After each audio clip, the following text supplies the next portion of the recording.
കടൽമണൽ ഖനനം യോജിച്ച് തടയാമെന്ന പ്രതിപക്ഷ നിലപാട് സ്വാഗതം ചെയ്തു മുഖ്യമന്ത്രി. എന്തൊക്കെ ചെയ്യാനാകുമെന്ന് പ്രതിപക്ഷ നേതാവുമായി ചർച്ച ചെയ്യുമെന്നും മുഖ്യമന്ത്രി നിയമസഭയിൽ പറഞ്ഞു. വിവരങ്ങളുമായി സുലേഖ ചേരുകയാണ്. സുലേഖ, എന്താണ് ഈ പ്രധാനപ്പെട്ട വാർത്തയുടെ മറ്റു വിശദാംശങ്ങൾ?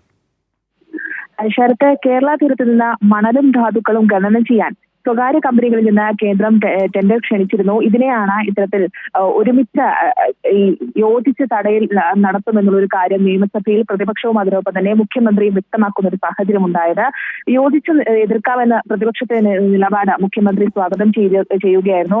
എന്തൊക്കെ ചെയ്യാമെന്നത് പ്രതിപക്ഷ നേതാവുമായി ചർച്ച ചെയ്തതിനു ശേഷം തീരുമാനിക്കുന്നതാണ് മുഖ്യമന്ത്രി അറിയിച്ചിട്ടുള്ളത്.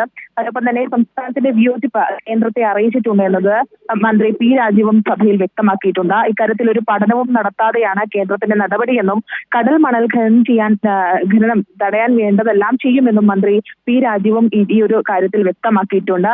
എന്തായാലും ഈ ഒരു സംഭവവുമായി ബന്ധപ്പെട്ട കേന്ദ്രത്തിന്റെ നിലപാടുമായി ബന്ധപ്പെട്ട യോജിച്ച ഇതിനെ തടയുമെന്നത് തന്നെയാണ് സഭയിൽ പ്രതിപക്ഷവും അതോടൊപ്പം തന്നെ മുഖ്യമന്ത്രിയും വ്യക്തമാക്കിയിട്ടുള്ളത്. ശരത്ത്, ശരി, സുലേഖ സൂചിപ്പിച്ചത് വളരെ പ്രധാനപ്പെട്ട ഒരു വിവരമാണ്. കടൽ മണൽ ഖനനം എന്നതിലുള്ള കേരളത്തിൻ്റെ എതിർപ്പ് അത് ഭരണ പ്രതിപക്ഷങ്ങൾ വളരെ സംയുക്തമായി തന്നെ കേന്ദ്രത്തെ അറിയിക്കും. അക്കാര്യത്തിൽ പ്രതിപക്ഷ നിലപാടിനെ മുഖ്യമന്ത്രി സ്വാഗതം ചെയ്തു. ഇക്കാര്യത്തിൽ പ്രതിപക്ഷ നേതാവുമായി ചർച്ച നടത്തും എന്നുമാണ് നിയമസഭയിൽ മുഖ്യമന്ത്രി പറഞ്ഞത്.